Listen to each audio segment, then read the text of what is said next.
പാനൂർ സ്ഫോടനത്തിൽ പിടിയിലായ ഡിവൈഎഫ്ഐ പ്രവർത്തകരെ സംരക്ഷിച്ച് സിപിഐഎം. പിടിയിലായ അമൽ ബാബു രക്ഷാപ്രവർത്തനത്തിനെത്തിയതാണെന്ന് സിപിഐഎം സംസ്ഥാന സെക്രട്ടറി എം വി ഗോവിന്ദൻ പറഞ്ഞു. ഒരു ഡിവൈഎഫ്ഐ നേതാവിനെ പിടിച്ചു എന്നാണ്, രണ്ടാളെ പിടിച്ചിട്ടുണ്ടായിരുന്നു. ഒരു ഡിവൈഎഫ്ഐ നേതാവിനെ പിടിച്ചു എന്നാണ്. ഞാൻ ഇന്ന് രാവിലെ തന്നെ അന്വേഷിച്ചു, എന്താ പ്രശ്നം. ഇവര് ചെതറിക്കിടക്കുന്ന സന്ദർഭത്തിൽ നാട്ടുകാരെല്ലാം ഓടിക്കൂടിയപ്പോ അതിന്റെ മുമ്പന്തിയിൽ നിന്ന് അവർ ആശുപത്രിയിൽ നീക്കാനും ചികിത്സ നൽകാനും വേണ്ടി പ്രവർത്തിച്ച ഒരു ഡിവൈഎഫ്ഐ പ്രവർത്തകനാണ്. ഇപ്പോ ഇതിന്റെ എല്ലാ ഭാഗവും അന്വേഷിച്ചപ്പോൾ അദ്ദേഹത്തെ പോലീസ് പിടിച്ചിരിക്കുകയാണ്. ഇതാണ്ടായത്. സിപിഐഎമ്മിന് ബോംബ് നിർമ്മിക്കേണ്ട ആവശ്യമില്ലെന്നും തെറ്റ് ചെയ്തവർക്കെതിരെ നടപടി ഉണ്ടാകുമെന്നും മുഖ്യമന്ത്രിയും പ്രതികരിച്ചു. ഇത് സാധാരണഗതിയിൽ അംഗീകരിക്കാൻ പറ്റാത്തൊരു കാര്യമാണ്. നമ്മുടെ നാട്ടിൽ ബോംബ് നിർമ്മിക്കേണ്ട യാതൊരു ആവശ്യമില്ല. നിയമപരമായിട്ടുള്ള നടപടികൾ അതിനെതിരെ എടുത്തു കഴിഞ്ഞിട്ടുണ്ട്. അത് ശക്തമായിട്ട് തന്നെ നടപടികൾ എടുത്തു പോകും. അതിനകത്തൊന്നും രാഷ്ട്രീയമായിട്ട് കാര്യങ്ങൾ കാണേണ്ടതില്ല. തെറ്റാണ് ചെയ്തിട്ടുള്ളത്, ആ തെറ്റ് ചെയ്തവർക്കെതിരെ നടപടികളുണ്ടാവും. അവിടെ മരിച്ചവർക്ക് പുറമേയുള്ള അവരുടെ മറ്റു ആളുകളില്ലേ, നിങ്ങളെ തൊട്ടടുത്താണെന്ന് വിചാരിക്കുക, നിങ്ങളവിടെ പോവില്ലേ? സാധാരണ നമ്മുടെ ഒരു സാമൂഹ്യ ജീവിതത്തിൻ്റെ ഭാഗമല്ലേ അതൊക്കെ. അതിൻ്റെ അർത്ഥം കുറ്റത്തോട് പിന്നെ മൃദു സമീപനം ഉണ്ടെന്നാണോ? സ്ഫോടനത്തിന്റെ മുഖ്യ ആസൂത്രകൻ ഡിവൈഎഫ്ഐ യൂണിറ്റ് സെക്രട്ടറിയാണ് എന്നാണ് പോലീസിന്റെ കണ്ടെത്തൽ. കുന്നോത്തുപറമ്പ് യൂണിറ്റ് സെക്രട്ടറി ഷിജാലിനായി തെരച്ചിൽ ഊർജിതമാക്കി. ബോംബ് നിർമ്മാണത്തിൽ സിപിഐഎമ്മിന് പങ്കില്ലെന്ന് സ്ഫോടനത്തിൽ ഗുരുതര പരിക്കേറ്റ വിനേഷിന്റെ പിതാവ് നാണു 24-നോട് പറഞ്ഞു. അപ്പോൾ പാർട്ടി ഇതുമായിട്ട് യാതൊരു ബന്ധമില്ല. അതിൽ പ്രത്യേക കുറ്റത്തിൽ അവരുടെ വ്യക്തിപരമായ കാര്യങ്ങളിൽ അവരെന്ത് താല്പര്യം ചില അത് അവർക്ക് അറിഞ്ഞുള്ളൂ. അതാണ് അവർ ചെയ്തത്. മറ്റേ പാർട്ടിക്ക് വേണ്ടിയിട്ടല്ല, പാർട്ടിയുടെ ജീവിച്ചിട്ടൊന്നുമില്ല. അത് അവരുടെ വ്യക്തിപരമായ താല്പര്യങ്ങൾ. അത് എന്താണെന്ന് വെച്ചാൽ അവരുമായിട്ട് ബന്ധപ്പെട്ട ആൾക്കാർക്ക് മാത്രമേ ഇതിനെ പറ്റി അറിയാൻ പറ്റും. ഇത്തരം കാര്യങ്ങൾ ഇനി ഒരു കാരണവശാലും ആവർത്തിക്കാൻ പാടില്ല. അതുകൊണ്ട് സമഗ്രമായ അന്വേഷണം നടത്തിയിട്ട് ഇതിൽ ആരെല്ലാം പെട്ടത് എല്ലാവരും ചിലത് നിയമത്തിന് മുമ്പിൽ കൊണ്ടുവരണം, ശക്തമായ ശിക്ഷ. സജി മഞ്ഞക്കടമ്പിലിന്റെ രാജിക്ക് പിന്നാലെ കോട്ടയത്ത് നാടകീയ രംഗങ്ങൾ. പാലായിലെ ജോസഫ് ഗ്രൂപ്പ് ഓഫീസിൽ നിന്നും കെ എം മാണിയുടെ ചിത്രം സജി മഞ്ഞക്കടമ്പിൽ എടുത്തുകൊണ്ടുപോയി. ദൃശ്യങ്ങളിലേക്ക് ആദ്യം.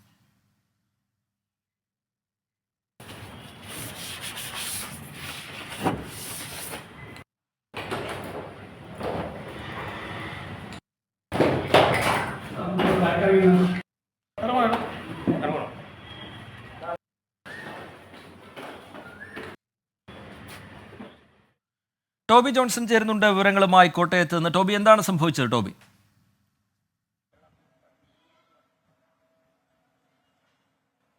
ഇന്ന് രാവിലെയാണ് ഈ സംഭവം ഉണ്ടായത്. നമ്മളോട് പ്രതികരിച്ചതിനൊക്കെ ശേഷം അദ്ദേഹം രാവിലെ തന്നെ മറ്റ് പരിപാടികളുണ്ടെന്ന് പറഞ്ഞ് പോവുകയായിരുന്നു. അങ്ങനെയാണ് രാവിലെ ഇപ്പോൾ ടൗണിലെ കുരിശുപള്ളിയിൽ വന്ന് പ്രാർത്ഥിച്ചതിന് ശേഷം അവിടുത്തെ PJ ജോസഫിന്റെ ഓഫീസിൽ കയറി കെ എം മാണിയുടെ ചിത്രം എടുത്തുകൊണ്ട് പോകുന്നത്. നാളെ കെ എം മാണിയുടെ ചരമവാർഷികമാണ്. അപ്പോൾ തനിക്ക് പ്രാർത്ഥിക്കാനൊരു ചിത്രം വേണമെന്ന് താൻ നിയോജക മണ്ഡലം പ്രസിഡന്റിനോട് പറഞ്ഞു. അങ്ങനെ അദ്ദേഹത്തിന്റെ അനുമതിയോടുകൂടിയാണ് താൻ ആ ഓഫീസിൽ കയറി ചിത്രം എടുത്തുകൊണ്ട് പോയത് എന്നാണ് ഇപ്പോൾ സജി പറഞ്ഞിട്ടുള്ളത്.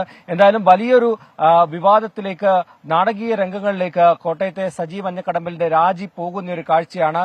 നമുക്കറിയാം, ജോസ് കെ മാണി ചർച്ച നടത്തി എന്നുള്ള ചില വിവരങ്ങൾ, ജോസ് കെ മാണി കേരള കോൺഗ്രസ് എം സജി മഞ്ഞക്കടമ്പിലുമായി ചർച്ച നടത്തി എന്നുള്ള ചില വിവരങ്ങൾ പുറത്തു വരുന്നുണ്ട്. അത് അദ്ദേഹം ശരിവെക്കുകയും ചെയ്യുന്നുണ്ട്. അതിനിടയിലാണ് ഇത്തരത്തിലുള്ളൊരു നീക്കം നടത്തിയത്. എന്തായാലും കൂടുതൽ കേരള കോൺഗ്രസ് എമ്മുമായി സജി മാതൃസംഘടനയുമായി കൂടുതൽ അടുക്കുകയാണോ എന്ന് സംശയം തോന്നിപ്പിക്കുന്ന തരത്തിലുള്ള ചില നടപടികളാണ് സജിയുടെ ഭാഗത്ത് നിന്ന് ഇപ്പോൾ ഉണ്ടായിരിക്കുന്നത്. അല്പസമയത്തിനുള്ളിൽ തന്നെ കോട്ടയത്ത് മാധ്യമങ്ങളെ അദ്ദേഹം കാണുന്നുണ്ട്. ഒരു വാർത്താ സമ്മേളനം വിളിച്ചിട്ടുണ്ട്. ആ വാർത്താ സമ്മേളനത്തിൽ കൂടുതലായിട്ട് എന്തെങ്കിലും കാര്യങ്ങൾ പറയുമോ എന്നുള്ളതാണ് നമ്മൾ ഉറ്റുനോക്കുന്നത്. പ്രധാനമായും പല ആളുകളും, വിവിധ പാർട്ടികൾ അദ്ദേഹത്തെ ബന്ധപ്പെട്ടു, BJP അടക്കം ബന്ധപ്പെട്ടു എന്ന് അദ്ദേഹം പറഞ്ഞിരുന്നു. അതിന് പിന്നാലെയാണ് ഇപ്പോൾ ഇത്തരത്തിലുള്ള ജോസഫ് വിഭാഗത്തിന്റെ ശക്തി കേന്ദ്രമാണ് പാലാ. കോട്ടയം ജില്ലയിൽ കൂടുതൽ ശക്തിയുള്ള ഒരു ഇടമെന്ന് പറയുന്നത് പാലായാണ്. അവിടുത്തെ പ്രധാനപ്പെട്ട ഓഫീസ്, ഇത്രയും കാലം സജീവമായി ഉണ്ടായിരുന്ന ഒരു വ്യക്തിയായിരുന്നു സജി മഞ്ഞക്കടമ്പിൽ. ആ ഓഫീസിൽ നിന്നാണ് കെ എം മാണിയുടെ ചിത്രം സജി എടുത്തുകൊണ്ട് പോയത്.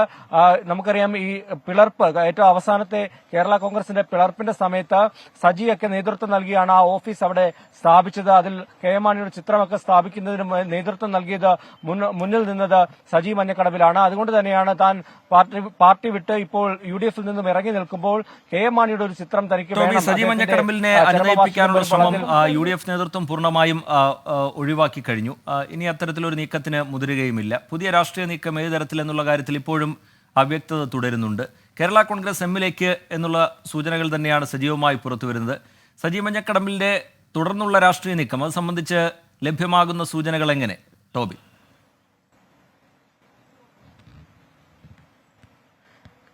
തീർച്ചയായിട്ടും അനുനയ നീക്കം പൂർണ്ണമായിട്ടും ശരി, ടോബിയിലേക്ക് വരാൻ. ഇപ്പോൾ പ്രതിപക്ഷ നേതാവ് വി ഡി സതീശൻ മാധ്യമങ്ങളെ കാണുന്നു തത്സമയം. സംസ്ഥാന സമ്മേളനം നടത്തിയപ്പോൾ 577 രക്തസാക്ഷികളുടെ പടം വെച്ചിട്ടുണ്ടായിരുന്നു. അതിൽ ഈ 2015 ബോംബുണ്ടാക്കുന്നതിന്റെ ഇടയിൽ ബോംബ് പൊട്ടിത്തെറിച്ചും മരിച്ച ഈ രണ്ടുപേരുടെ കൂടി പടം ഉണ്ടായിരുന്നു. എന്നിട്ട് RSSനെതിരായിട്ടുള്ള പ്രത്യാക്രമണത്തിൽ കൊല്ലപ്പെട്ടവർ എന്നാണ് എഴുതി വെച്ചിരുന്നത്. ഇപ്പം എന്തായാലും RSSുമായിട്ട് പ്രത്യാക്രമണമൊന്നുമില്ല. കാരണം മസ്കറ്റ് ഹോട്ടലിൽ വെച്ച് നടത്തിയ ചർച്ചയിൽ, ശ്രീ എമ്മിൻ്റെ സാന്നിധ്യത്തിൽ നടത്തിയ ചർച്ചയിൽ CPMഉം RSSും തമ്മിൽ ഒരു പ്രശ്നമില്ല, ഒരു സംഘടനയില്ല. അപ്പം ഇത് UDFകാരെ കൊല്ലാൻ വേണ്ടി ഉണ്ടാക്കിയ ബോംബാണോ എന്ന് മാത്രമേ ഇനി ഈ കാര്യത്തിൽ അറിയാനുള്ളൂ. മുഖ്യമന്ത്രി ആഭ്യന്തര വകുപ്പിൻ്റെ ചുമതലയിൽ ഇരുന്നു കൊണ്ട് ഇതുപോലത്തെ വൃത്തികേടുകളെ, തോന്നിയാസങ്ങളെ, അക്രമവാസനകളെ അദ്ദേഹം പ്രോത്സാഹിപ്പിക്കുകയും അതിന് കൊടപിടിച്ചു കൊടുക്കുകയും അതിന് തണലുണ്ടാക്കി കൊടുക്കുകയുമാണ്. നാട്ടിലെ ക്രിമിനലുകളെ മുഴുവൻ പ്രോത്സാഹിപ്പിക്കുന്ന ഒരാളാണ് മുഖ്യമന്ത്രി. എന്നിട്ട് ഇപ്പോൾ പറയാണ് ജയിക്കുമെന്ന് പറയാം. തെരഞ്ഞെടുപ്പിന് മുമ്പ് ജയിക്കുമെന്ന് മുഖ്യമന്ത്രിക്ക് പറയാം. ഒരു സീറ്റ് പോലും ജയിക്കില്ല, ഒരു സീറ്റ് പോലും. അതുകൊണ്ടാണ് ഏതെങ്കിലും ഒരു സീറ്റ് ജയിക്കാൻ പറ്റുമെന്ന് അറിയാൻ വേണ്ടിയിട്ടാണ് CPMഉം BJPയും തമ്മിൽ ധാരണ ഇപ്പോൾ ഉണ്ടാക്കിക്കൊണ്ടിരിക്കുന്നത്. മുഖ്യമന്ത്രി പറയുന്നത് ED കൊണ്ടുവന്നത് പ്രതിപക്ഷ നേതാവാണെന്നാണ്. എനിക്ക് എന്ത് പങ്കാണുള്ളത് ED കൊണ്ടുവരാൻ? പണ്ട് സ്വർണ്ണക്കള്ളക്കടത്ത് കേസിൽ വലിയ ഗമവർജമാണല്ലോ. ഞാൻ പ്രധാനമന്ത്രിക്ക് കത്തയച്ചിട്ടാണ് കേന്ദ്ര ഏജൻസികൾ കേരളത്തിൽ അന്വേഷിക്കാൻ വരുന്നതെന്ന്. ഇപ്പം എന്താ പ്രതിപക്ഷ നേതാവ് എന്താ ചെയ്തത്? ഏതെങ്കിലും കേന്ദ്ര ഏജൻസി എൻ്റെ റിക്വസ്റ്റ് പ്രകാരം ഇവിടെ വന്നിട്ടുണ്ടോ? മുഖ്യമന്ത്രിയെ ഭരിക്കുന്നത് ഭയമാണ്.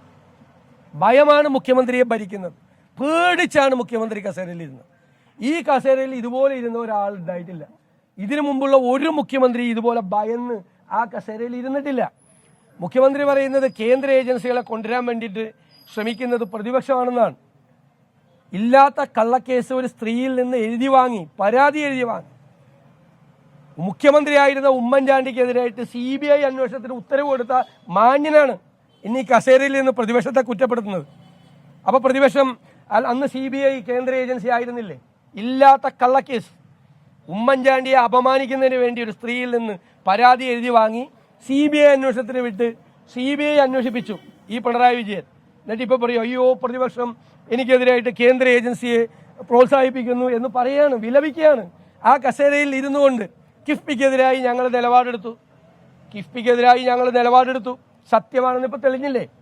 കിഫ്ബി ബില്ല് നിയമസഭയിൽ വന്നപ്പോൾ ഞങ്ങൾ ഉയർത്തിയ തടസ്സവാദങ്ങൾ, ഞങ്ങൾ ഉയർത്തിയ വാദങ്ങൾ ശരിയാണെന്നാണ് സുപ്രീം കോടതി വിധി. മുഖ്യമന്ത്രി പോയി സുപ്രീം കോടതി വിധി വായിക്കണം.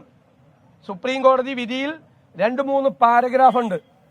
കേരളത്തിലെ പ്രതിപക്ഷം നേരത്തെ കിഫ്ബി ബില്ല് വന്ന കാലം മുതൽ ഞങ്ങൾ ഉയർത്തിയിരിക്കുന്ന വാദമുഖങ്ങൾ മുഴുവൻ ശരിയാണെന്നാണ് സുപ്രീം കോടതി വിധിയിൽ അടിവരയിട്ടിരിക്കുന്നത്.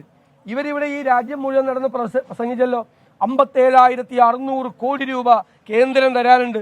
ഞങ്ങൾ പറഞ്ഞല്ലോ കള്ളക്കണക്കാണ്. സുപ്രീം കോടതിയിൽ പെറ്റീഷൻ കൊടുത്തപ്പോൾ എന്തേ കേരള ഗവൺമെന്റ് 57,600 കോടി രൂപയുടെ കേസ് പറയായിരുന്നു? അവിടെ കടമെടുക്കാൻ അനുമതി നൽകണം എന്ന് മാത്രമേ പറഞ്ഞിട്ടുള്ളൂ. അപ്പോൾ 57,600 കോടി രൂപ നവകേരള സദസ്സിലെ പ്രചരണത്തിന് വേണ്ടി കേരള ഗവൺമെന്റിനെതിരായിട്ടുള്ള ജനങ്ങളുടെ രോഷം മറച്ചുവെക്കാൻ ഉണ്ടാക്കിയ കെട്ടുകഥയായിരുന്നു. ആ കെട്ടുകഥ ഞങ്ങൾ നിയമസഭയിൽ പൊളിച്ചടുക്കി. അതുമായിട്ട് സുപ്രീം കോടതി പോകാൻ പറ്റില്ല. സുപ്രീം കോടതിയിൽ അത് പറഞ്ഞില്ല. കേരളം മുഴുവൻ മുഖ്യമന്ത്രി പ്രസംഗിച്ച, ധനകാര്യമന്ത്രി പ്രസംഗിച്ച 57,600 കോടി കേന്ദ്രത്തിൽ നിന്ന് കിട്ടാനുള്ളത് സുപ്രീം കോടതിയിലെ റിറ്റ് പെറ്റീഷനിൽ പറഞ്ഞില്ല. കാപഢ്യമാണ് ഈ ഗവൺമെന്റിന്റെ മുഖമുദ്ര. ഇവര് കേരളത്തെ തകർത്ത് തരിപ്പണമാക്കി. അഴിമതി കൊണ്ട്, കെടുകാര്യസ്ഥത കൊണ്ട്, ധനകാര്യ മിസ്മാനേജ്മെന്റ് കൊണ്ട്, ടാക്സ് പിരിക്കാതെ GST സംവിധാനം തകർത്ത് ഇവര് കേരളത്തെ ഇപ്പോൾ ദയാവധത്തിന് വിട്ടുകൊടുത്തിരിക്കുകയാണ്. പിണറായി സർക്കാർ ദയാവധത്തിന് വിട്ടുകൊടുത്തിരിക്കുകയാണ്. അതാണ് സംഭവം.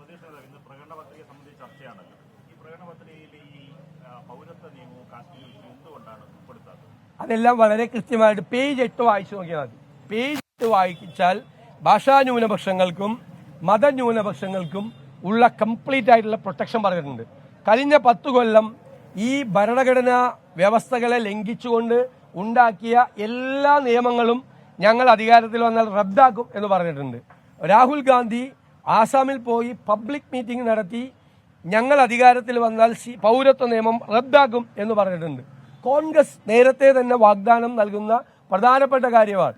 ഭരണഘടനയുടെ അടിസ്ഥാന മൂല്യങ്ങളെ തകർക്കുന്ന ഏത് നിയമം കഴിഞ്ഞ 10 കൊല്ലം ഉണ്ടാക്കിയിട്ടുണ്ടെങ്കിലും അതെല്ലാം ഞങ്ങൾ റദ്ദ് ചെയ്യും. അതിന്റെ അകത്ത് പൗരത്വ നിയമവും വരും. കോൺഗ്രസ് അധികാരത്തിൽ വന്നാൽ പൗരത്വ നിയമം റദ്ദാക്കുക തന്നെ ചെയ്യും. പ്രതിപക്ഷ നേതാവ് ഇങ്ങനെ ക്ലിയർ ചെയ്യാൻ പറയുമ്പോഴും പേജ് നമ്പർ 8 വായിക്കാൻ പറയുമ്പോഴും കേരളത്തിൽ LDF ഈ CA വിഷയമാണ് ഉയർത്തിക്കാട്ടുന്നത്, കോൺഗ്രസിന് അതിൽ നിലപാടില്ല എന്ന് പറയുന്നു. പക്ഷെ അത് വ്യക്തമായി കോൺഗ്രസിന്റെ പ്രകടന പത്രിക പുറത്തിറക്കുമ്പോൾ ആ പ്രകടന പത്രികയിൽ എഴുതി വെച്ചാൽ പൗരത്വ ഭേദഗതി നിയമം നടപ്പിലാക്കില്ല എന്ന് ഒറ്റ വരി എഴുതിയ തീരാവുന്ന പ്രശ്നമായിരുന്നില്ലേ? ഞങ്ങളുടെ നേതാവ് രാഹുൽ ഗാന്ധി പരസ്യമായിട്ട് പറഞ്ഞിട്ടുണ്ട്. ഞങ്ങളുടെ പ്രകടന പത്രികയിലും അത് വേണ്ട രീതിയിൽ ഫലപ്രദമായി ഞങ്ങൾ പറഞ്ഞിട്ടുണ്ട്. മുഖ്യമന്ത്രിയുടെ ലക്ഷ്യം എന്ന് പറയുന്നത് എന്താ? ഈ പാർലമെന്റ് തെരഞ്ഞെടുപ്പ് സമയത്ത്, പ്രചരണ സമയത്ത് ആകെ ഒരു അജണ്ട ഉണ്ടാകാൻ പാടുള്ളൂ, പൗരത്വ നിയമം. എന്താ അതിന്റെ ഗുണം? ഈ സർക്കാരിനെതിരായിട്ടുള്ള ജനരോഷം, അമർഷം ഇതൊന്നും ചർച്ച ചെയ്യപ്പെടരുത്. അതിനുവേണ്ടിയിട്ടാണ് അത് മാത്രം പറഞ്ഞുകൊണ്ടിരിക്കുന്നത്. ഇത്രയും സ്നേഹം പൗരത്വ നിയമ വിരുദ്ധ പ്രക്ഷോഭങ്ങളോടുണ്ടെങ്കിൽ എന്തുകൊണ്ടാണ് പഴയ കേസൊന്നും പിൻവലിക്കായിരുന്നത്? ഇപ്പോഴും ആ കേസൊക്കെ പെൻഡിംഗ് ആണല്ലോ. മുഖ്യമന്ത്രി വാക്ക് തന്നല്ലേ കേസ് പിൻവലിക്കുമെന്ന്. ഞങ്ങൾക്കെതിരെ അടക്കമുള്ള കേസുകളുണ്ടല്ലോ, ഒറ്റ കേസ് പിൻവലിച്ചില്ലല്ലോ. BJPയെ പ്രീണിപ്പിക്കുന്നതിന് വേണ്ടി പൗരത്വ നിയമത്തിനെതിരായി നടന്ന പ്രക്ഷോഭങ്ങളിൽ പങ്കെടുത്തവർക്കെതിരായിട്ടുള്ള കേസുകൾ ഇപ്പോഴും നിലനിൽക്കുകയാണ്. 100 കണക്കിന് കേസുകൾ കേരളത്തിലെ വിവിധ സംസ്ഥാനങ്ങളിൽ. അന്ന് എവിടെയായിരുന്നു ഈ മുഖ്യമന്ത്രിയുടെ ആത്മാർത്ഥത? ഒരു ആത്മാർത്ഥതയിൽ ഇത് കാപഢ്യമാണ്. അത് കേരളത്തിലെ ജനങ്ങൾക്ക് അറിയാം. ഞങ്ങൾ കേന്ദ്ര സർക്കാരിനെതിരായും കേരള സർക്കാരിനെതിരായും ഉള്ള ജനരോഷം, അതിന്റെ അമർഷം, LDF സ്ഥാനാർത്ഥികൾ ആളുകളെ കാണാൻ പോകുമ്പോൾ ആളുകൾ ചോദിക്കുന്നുണ്ട് എല്ലായിടത്തും നിന്ന്. ഇടുക്കി രൂപത കേരള സ്റ്റോറി പ്രദർശിപ്പിച്ചിരിക്കുകയാണ്. വിശ്വാസ ഉത്സവത്തിന്റെ ഭാഗമായിട്ട് 10 മുതൽ 12 വരെയുള്ള കുട്ടികൾക്കാണ് ഈ സിനിമ കാണിച്ചു കൊടുത്തത്. ഒരു ശരിയായ പ്രവണതയാണ്? അല്ലല്ല, അതൊരു തെറ്റായ സമീപനമാണ്. കേരള സ്റ്റോറി എന്ന് പറയുന്നത് അതൊരു ശരിയായ കഥയല്ല. അത് കേരളത്തെ അപമാനിക്കുന്നതിന് വേണ്ടി ഉണ്ടാക്കിയ ഒരു സ്റ്റോറിയാണ്. കേരളത്തിൽ നിങ്ങൾ കേരളത്തിൽ അങ്ങനെയുണ്ടോ? അങ്ങനെ ഒരു സംഭവം ഉണ്ടോ? കേരള സ്റ്റോറിയിൽ കാണുന്ന സംഭവം കേരളത്തിലുണ്ടോ? കേരളത്തിൽ ഇല്ലാത്തൊരു കാര്യം കേരളത്തിൽ ഉണ്ട് എന്ന് വരുത്തി ഒരു കഥയുണ്ടാക്കി ഈ സംസ്ഥാനത്തെ അപമാനിക്കുന്ന കേരള സ്റ്റോറിയോട് ഞങ്ങൾക്ക് യോജിപ്പില്ല. ഞങ്ങൾക്ക് യോജിപ്പില്ല. ഞങ്ങൾ ദൂരദർശനിൽ പോലും പബ്ലിഷ് ചെയ്തെന്ന് എഴുതി കൊടുത്ത ആളല്ലേ.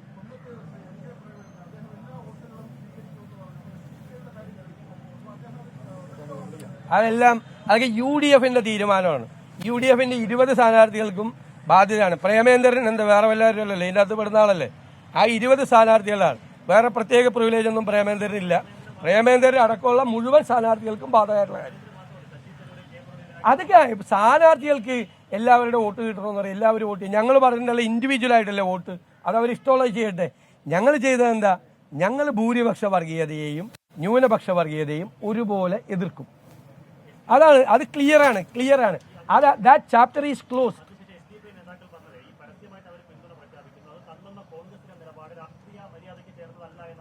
അല്ല, ഞങ്ങളൊരു ചർച്ചയും നടത്താതെ ഞങ്ങൾക്ക് പരസ്യമായിട്ട് പിന്തുണ പ്രഖ്യാപിച്ചിട്ട് അവർ പിന്നെ അതിനെക്കുറിച്ച് സംസാരിച്ചിട്ടുണ്ട്. അതിൻ്റെ ഒന്നും ഒരു തർക്കത്തിലും പോകണ്ട. നിങ്ങൾ ചെയ്യേണ്ടത് കേരള രാഷ്ട്രീയത്തിൽ ഇത്രയും ധീരമായ നിലപാടെടുത്ത UDFനെ നിങ്ങൾ അഭിനന്ദിക്കാതെ. വേറെ ആണെങ്കിൽ അല്ല CPMനെ പോലെ ആരെങ്കിലുമാണ് ഇത് ചെയ്തതെങ്കിൽ നിങ്ങൾ എന്ത് ആഘോഷമായിരുന്നേനെ. CPMന്റെ പുരോഗമന മതേതര നിലപാട് എന്നൊക്കെ പറഞ്ഞ് ആഘോഷിക്കുമല്ല. എന്നിട്ട് ഇപ്പോഴും നമ്മളോട് ചോദ്യം ചോദിച്ചു നടക്കുകയാണ്. ഞങ്ങൾ വളരെ കൃത്യമായി പറഞ്ഞിട്ടുണ്ട്, അങ്ങനെ ഒരു നിലപാട് കേരള രാഷ്ട്രീയത്തിൽ 1/2 നൂറ്റാണ്ട് കാലം ഒരു രാഷ്ട്രീയ പ്രസ്ഥാനവും എടുക്കാത്ത ധീരമായ നിലപാടാണ്. ഇനി അതിനെക്കുറിച്ച് ചർച്ച വേണ്ട. ഞാൻ അതിലേക്കൊന്നും പോകുന്നില്ല. ഞങ്ങളുടെ നിലപാട് വ്യക്തമാക്കി. ഞങ്ങൾക്ക് അത്തരം സംഘടനകളുടെ പിന്തുണ വേണ്ടെന്നാണ്.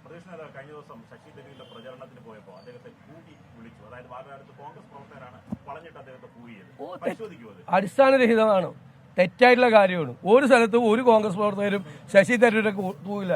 ശശി തരൂര് കേരളത്തിലെ കോൺഗ്രസിന്റെ അഭിമാനമാണ്, ഞങ്ങളുടെ അഭിമാനമാണ്. ആ തിരുവനന്തപുരത്തെ തലസ്ഥാന നഗരിൽ മത്സരിക്കുന്ന ഞങ്ങളുടെ ഏറ്റവും അഭിമാനമാണ് ശശി തരൂർ എന്ന് പറഞ്ഞ സ്ഥാനാർത്ഥി. കോൺഗ്രസ് പ്രവർത്തകരുടെ ഹൃദയത്തിലാണ് ശശി തരൂരുള്ളത്. അത് CPMകാരാണ്. അവർ എവിടെ ചെല്ലുമ്പോഴും ഇങ്ങനെ ഇതേപോലത്തെ പരിപാടിയാണ്. ഒന്നിൽ ബോംബുണ്ടാക്കും, ബോംബുണ്ടാക്കാൻ പറ്റാത്തടത്ത് കൂകും. ഇത് സ്ഥിരം പരിപാടിയാണ്. അല്ലല്ല, പിന്നെ ഒന്നുമല്ല, നമുക്ക് CPMകാരല്ല, അവർക്കല്ലേ പ്രധാന പരിപാടി. അവരല്ലേ BJPയുടെ ഏറ്റവും ബെസ്റ്റ് സ്ഥാനാർത്ഥിയാണ് എന്ന് പറഞ്ഞിരിക്കുന്ന ആരാ? ഇവിടെ LDFന്റെ സ്ഥാനാർത്ഥി ഉണ്ടോ? തിരുവനന്തപുരത്ത് ഉണ്ടോ? LDF കൺവീനർ പറഞ്ഞേക്കുന്നത് തിരുവനന്തപുരത്തെ BJP സ്ഥാനാർത്ഥിയല്ല, മിടുക്കൻ സ്ഥാനാർത്ഥിയാന്ന് പറയുന്നത്. ബിസിനസ് പാർട്ട്ണർഷിപ്പ് ഉള്ളതുകൊണ്ട് അങ്ങനെ പറയുമോ? അതല്ലല്ലോ. പിണറായി വിജയൻ അറിയാതെ EP ജയരാജൻ അങ്ങനെ ഒരു സ്റ്റേറ്റ്മെന്റ് കൊടുക്കുക. നിങ്ങൾ ആരും പിണറായി വിജയനോട് ചോദിച്ചില്ലല്ലോ, ഒറ്റ ആളൊരു ചോദ്യം ചോദിച്ചില്ലല്ലോ പത്രസമ്മേളനം നടത്തിയപ്പോൾ. നിങ്ങൾ ഞങ്ങളോടൊക്കെയല്ലേ ചോദിക്കുള്ളൂ, ചോദിക്കണ്ടേ? അതായത് EP ജയരാജൻ കേരളത്തിലെ 4 BJP സ്ഥാനാർത്ഥികൾ മിടുക്കന്മാരായ സ്ഥാനാർത്ഥികളാണെന്ന് പറഞ്ഞിരിക്കുന്നത് LDF കൺവീനർ. അതിനെക്കുറിച്ച് അങ്ങയുടെ അഭിപ്രായം എന്താണ് എന്ന് പിണറായി വിജയനോട് ചോദിക്കാൻ നിങ്ങൾ ആരും ധൈര്യം കാട്ടിയില്ലല്ലോ. എന്നിട്ട് പ്രേമേന്ദ്രൻ അങ്ങനെ പറഞ്ഞില്ലേ, ശശി തരൂർ കൂകിലെന്നൊക്കെ എന്നോട് വന്ന് ചോദിക്കുകയാണ്. കരുവന്നൂരിലൂടെ CPIഎമ്മിന് മേൽ പിടിമുറുക്കിയ എൻഫോഴ്സ്മെന്റ് ഡയറക്ടറേറ്റ്. CPIഎം അക്കൗണ്ടുകൾ ആദായനികുതി വകുപ്പിന്റെ നിരീക്ഷണത്തിലെന്ന് ED. അക്കൗണ്ട് വിവരങ്ങൾ സംബന്ധിച്ച് തെരഞ്ഞെടുപ്പ് കമ്മീഷന് ED നൽകിയ കത്തിലാണ് ഈ വിവരങ്ങൾ ഉള്ളത്. അസ്വാഭാവിക ഇടപാട് കണ്ടെത്തിയാൽ ഉടൻ നടപടിയെടുക്കാനാണ് നീക്കം. തൃശൂരിലെ പാർട്ടി അക്കൗണ്ടുകളിൽ 99% വെളിപ്പെടുത്താത്തതാണെന്നും ED കത്തിൽ വ്യക്തമാക്കി. അതേസമയം ED നടപടിക്കെതിരെ കടുത്ത വിമർശനവുമായി മുഖ്യമന്ത്രി രംഗത്തെത്തി. ബാങ്ക് അക്കൗണ്ട് നോക്കിയല്ല CPIഎമ്മിന്റെ പ്രവർത്തനമെന്ന് മുഖ്യമന്ത്രി പറഞ്ഞു. അക്കൗണ്ട് മരവിപ്പിച്ചത് കടുത്ത അബദ്ധമാണെന്നും മുഖ്യമന്ത്രി. ബാങ്ക് അക്കൗണ്ടിൻ്റെ ഭാഗമായിട്ട് പ്രവർത്തനങ്ങൾ നടത്തുന്നുണ്ട്. അതിൻ്റെ ആവശ്യത്തിനാണല്ലോ ബാങ്കിൽ അക്കൗണ്ട് വെക്കുന്നത്. പക്ഷേ തെരഞ്ഞെടുപ്പ് പോലുള്ള കാര്യങ്ങളെന്ന് പറയുന്നത് നാട്ടുകാർ വോട്ട് മാത്രമല്ല ഞങ്ങൾക്ക് തരിക, അതിൽ ധാരാളം പൈസയും നാട്ടുകാർ തരും. തെരഞ്ഞെടുപ്പിൻ്റെ ആവശ്യത്തിനുള്ള ചിലവൊക്കെ നാട്ടുകാർ തരുന്ന പൈസയുടെ ഭാഗമായിട്ടാണ് ഞങ്ങൾ നിറവേറ്റി പോകുന്നത്. അങ്ങനെ നടത്തുന്നൊരു പാർട്ടിയെ, അവിടുത്തെ പ്രവർത്തനത്തെ നിർവീര്യമാക്കാം ഇതുകൊണ്ട് എന്ന് BJP കരുതിയിട്ടുണ്ടെങ്കിൽ അത് കടുത്ത അബദ്ധമായിപ്പോയി. അതേസമയം കരുവന്നൂർ സഹകരണ ബാങ്ക് തട്ടിപ്പ് കേസിൽ CPIഎം തൃശൂർ ജില്ലാ സെക്രട്ടറി MM വർഗീസും മുൻ MP PK ബിജുവും EDക്ക് മുന്നിൽ ഹാജരായി. ലോക്കൽ കമ്മിറ്റികളുടെ അക്കൗണ്ടുകളെക്കുറിച്ച് തനിക്ക് അറിയില്ല എന്നും അറിയുന്ന കാര്യം മാത്രമേ പറയാൻ കഴിയൂ എന്നും MM വർഗീസ് പറഞ്ഞു. ED ആവശ്യപ്പെട്ട് നമുക്ക് കൊടുക്കാൻ കഴിയുന്നതല്ലേ നമുക്ക് കൊടുക്കാൻ കഴിയുക. ഇല്ലാത്ത കാര്യം കൊടുക്കാൻ പറ്റുമോ? നമ്മുടെ കൈവശം ഇല്ലാത്ത രേഖകളോ അല്ലെങ്കിൽ കാര്യങ്ങളോ നമുക്ക് കൊടുക്കാൻ കഴിയില്ല. നമുക്കിതിലെ ഒരു ഭയപ്പാടിൻ്റെ പ്രശ്നമില്ല, ഒന്നും മറച്ചു വെക്കേണ്ട കാര്യമില്ല. നമ്മളിത് ആരംഭം മുതലേ പറയുന്ന കാര്യമാണ്. എല്ലാ കാര്യങ്ങളും നിയമാനുസൃതം പ്രവർത്തിക്കുന്ന ഒരു പാർട്ടിയല്ലേ CPIഎം. അതിൻ്റെ അക്കൗണ്ട്സ് എല്ലാം വളരെ സുതാര്യമായിട്ടുള്ള കാര്യങ്ങളാണ്. ഒന്നും മറച്ചു വയ്ക്കാനില്ല. മറച്ചു വയ്ക്കേണ്ട കാര്യം എന്താ? വിനീത VG ചേരുന്നുണ്ട് വിവരങ്ങളുമായി. വിനീത, ജില്ലയിലെ പാർട്ടി അക്കൗണ്ടുകളിൽ 99% വെളിപ്പെടുത്താത്തതാണ് എന്ന് ED കത്തിൽ വ്യക്തമാക്കുന്നുണ്ട്. ഈ കത്തിന്റെ ഉള്ളടക്കം എങ്ങനെയാണ്? 2 പ്രധാനപ്പെട്ട നേതാക്കൾ ഇന്ന് EDക്ക് മുമ്പിലുണ്ട്. തുടർ നീക്കങ്ങൾ ആദായനികുതി വകുപ്പും EDയും ആലോചിക്കുന്നത് എങ്ങനെ? CPIഎമ്മിന്റെ പ്രതിരോധം എങ്ങനെ? വിനീത. ഇതിൽ ഏറ്റവും പുതുതായി നമുക്കിപ്പോൾ അറിയാൻ കഴിഞ്ഞിരിക്കുന്നത് ഈ ED നൽകിയ കത്തിൽ പരാമർശിക്കുന്ന അക്കൗണ്ടുകൾ, അതായത് 99% പാർട്ടിയുടെ അക്കൗണ്ടുകൾ വെളിപ്പെടുത്തിയിട്ടില്ല എന്നാണ് ED ഈ കത്തിൽ വിശദമാക്കുന്നത്. ഈ വെളിപ്പെടുത്താത്ത പാർട്ടി അക്കൗണ്ടുകളിലേക്ക് ആദായ നികുതി വകുപ്പ് നിരീക്ഷണം ഏർപ്പെടുത്തിയിട്ടുണ്ടെന്ന വിവരമാണ് നമുക്കിപ്പോൾ ലഭ്യമാവുന്നത്. ഇങ്ങനെയുള്ള ഈ വെളിപ്പെടുത്താത്ത അക്കൗണ്ടുകളിൽ അക്കൗണ്ടുകളിൽ മേൽ നടക്കുന്ന ഇടപാടുകളെ സംബന്ധിച്ചും ആദായ നികുതി വകുപ്പ് കൃത്യമായിട്ടുള്ള പരിശോധനകൾ നടത്തുന്നുണ്ട്. ഏതെങ്കിലും തരത്തിൽ അസ്വാഭാവികമായിട്ടുള്ള ഇടപാടുകൾ ഈ അക്കൗണ്ടുകളിൽ നടന്നാൽ ഒരുപക്ഷെ കടുത്ത നടപടി എടുത്തേക്കുമെന്നാണ് ഇപ്പോൾ അറിയാൻ കഴിയുന്നത്. ആദായ നികുതി വകുപ്പായിരിക്കും ഇത് സംബന്ധിച്ചുകൊണ്ടുള്ള നടപടികൾ എടുക്കുക എന്ന് നമുക്ക് അറിയാൻ കഴിയുന്നുണ്ട്. അങ്ങനെയെങ്കിൽ ഈ EDയുടെ നീക്കത്തിന് പിന്നാലെ ഈ പാർട്ടി അക്കൗണ്ടുകളിൽ മേൽ ആദായ നികുതി വകുപ്പും ഇപ്പോൾ പിടിമുറുക്കുകയാണ്. ഒപ്പം റിജിത്ത് സൂചിപ്പിച്ചതുപോലെ ആ കത്തിലെ വിശദാംശങ്ങളിലേക്ക് വരികയാണെങ്കിൽ തെരഞ്ഞെടുപ്പ് കമ്മീഷനും ഒപ്പം തന്നെ ധനകാര്യ മന്ത്രാലയത്തിനും ED നൽകിയിരിക്കുന്ന കത്തിലെ വിവരങ്ങളാണ് നമുക്കിപ്പോൾ ലഭ്യമായിരിക്കുന്നത്. തൃശൂർ ജില്ലയിൽ മാത്രം പാർട്ടിക്ക് ഏതാണ്ട് 81 അക്കൗണ്ടുകൾ ഉണ്ടെന്നാണ് ED പറയുന്നത്. ഇതിൽ 99% അക്കൗണ്ടുകൾ വെളിപ്പെടുത്താത്തതാണെന്നും പറയുന്നുണ്ട്. തൃശൂർ ജില്ലയിൽ പാർട്ടിക്ക് 91 ഇടങ്ങളിൽ സ്വത്തുവകകളുണ്ടെന്നും ഈ കത്തിൽ ED വ്യക്തമാക്കുകയാണ്. ഇത് സംബന്ധിച്ചുകൊണ്ടുള്ള വിവരങ്ങളും പാർട്ടി വ്യക്തമാക്കിയിട്ടില്ല, വെളിപ്പെടുത്തിയിട്ടില്ല എന്നും കത്തിൽ പറഞ്ഞിട്ടുണ്ട്. ഒപ്പം തന്നെ അനധികൃത ഇടപാടുകൾ ഈ കരുവന്നൂരിൽ ഉൾപ്പെടെയുള്ള ചില ബാങ്കുകളിൽ നടന്നതായും കത്തിൽ സൂചിപ്പിച്ചിട്ടുണ്ട്. അതിൽ പ്രധാനമായും പറയുന്നത് കരുവന്നൂരിന് സമാനമായിട്ടുള്ള ക്രമക്കേട് കേരളത്തിലെ 12 ബാങ്കുകളിൽ നടന്നിട്ടുണ്ടെന്നാണ് EDയുടെ കണ്ടെത്തൽ. ഈ 12 ബാങ്കുകളുടെയും പട്ടിക ഉൾപ്പെടെ ചേർത്തുകൊണ്ടാണ് റവന്യൂ ഡിപ്പാർട്ട്മെന്റിനും ധനകാര്യ മന്ത്രാലയത്തിനും തെരഞ്ഞെടുപ്പ് കമ്മീഷനും ഒക്കെ ED നൽകിയിരിക്കുന്ന കത്തിൽ പറയുന്നത്. ഈ കരുവന്നൂർ കേസുമായി ബന്ധപ്പെട്ട് ഇന്ന് CPM നേതാക്കളെ ED ചോദ്യം ചെയ്യുകയാണ്. MM വർഗീസും PK ബിജുവും രാവിലെയോടുകൂടി തന്നെ കൊച്ചിയിലെ ED ഓഫീസിൽ ഹാജരായിട്ടുണ്ട്. ഇരുവരുടെയും ചോദ്യം ചെയ്യൽ പുരോഗമിക്കുകയാണ്. ശരി, വിനീത VG വിവരങ്ങൾ നൽകുകയായിരുന്നു. വിവാദ സിനിമ ദ കേരള സ്റ്റോറി പ്രദർശിപ്പിച്ച ഇടുക്കി രൂപത വിശ്വാസോത്സവത്തിന്റെ ഭാഗമായി 10 മുതൽ +2 വരെയുള്ള കുട്ടികൾക്ക് വേണ്ടിയാണ് ചിത്രം പ്രദർശിപ്പിച്ചത്. കഴിഞ്ഞ വ്യാഴാഴ്ചയാണ് ചിത്രത്തിന്റെ പ്രദർശനം നടന്നത്. പ്രദർശനത്തെ ന്യായീകരിച്ച് രൂപത രംഗത്തെത്തി. കുട്ടികൾ പ്രണയത്തിലകപ്പെട്ട് വഴിതെറ്റിപ്പോകാതിരിക്കാനാണ് പ്രദർശനം സംഘടിപ്പിച്ചത് എന്നാണ് ഇടുക്കി രൂപത മീഡിയ ഡയറക്ടർ ജിൻസ് കാരക്കാട്ടിന്റെ പ്രതികരണം. ലവ്ജിഹാദ് എന്ന് പറയുന്നത് ഇപ്പോൾ ഒരു ആശയക്കുഴപ്പത്തിന് വിവാദമാകുന്നത് ഇത് ഒരു വർഗീയത അതിൻ്റെ അകത്ത് ഉള്ളത് കൊണ്ടാണ് ഇത്തരം ആശയക്കുഴപ്പം. നമ്മൾ ഒരിക്കലും കുട്ടികളുടെ അടുത്ത് അങ്ങനത്തെ ഒരു വർഗീയ ആശയത്തെ അവതരിപ്പിക്കാൻ വേണ്ടി പരിശ്രമിച്ചിട്ടില്ല. ലവ്ജിഹാദ് എന്ന് പറയുന്നത് പ്രണയക്കുരുക്കിലാക്കി തീവ്രവാദ ബന്ധങ്ങളിലേക്ക് കൊണ്ടുപോകുന്ന ഒരു രീതി ഉണ്ട് എന്ന് മാത്രമാണ് പറഞ്ഞത്. അതിൻ്റെ അകത്ത് ഒരു മതത്തെക്കുറിച്ച് നമ്മൾ പരാമർശിച്ചിട്ടില്ല, അതിനെക്കുറിച്ചൊരു ധ്വനി നമ്മൾ കൊടുത്തിട്ടില്ല.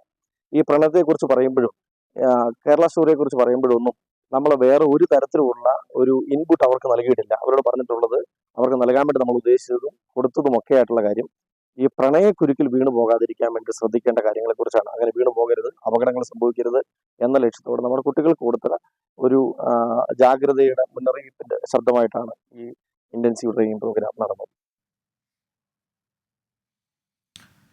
ബി.ജെ.പിക്ക് സംഭാവന നൽകിയ കമ്പനികളെയും ബി.ജെ.പി നേതാക്കളെയും ചോദ്യം ചെയ്യണമെന്ന് Aam Aadmi party M P Sanjay Singh. BJP അഴിമതിയെക്കുറിച്ച് പറയുന്നത് ബിൻ ലാദൻ അഹിംസ സംസാരിക്കുന്നത് പോലെയാണെന്ന് സഞ്ജയ് സിംഗ് കുറ്റപ്പെടുത്തി.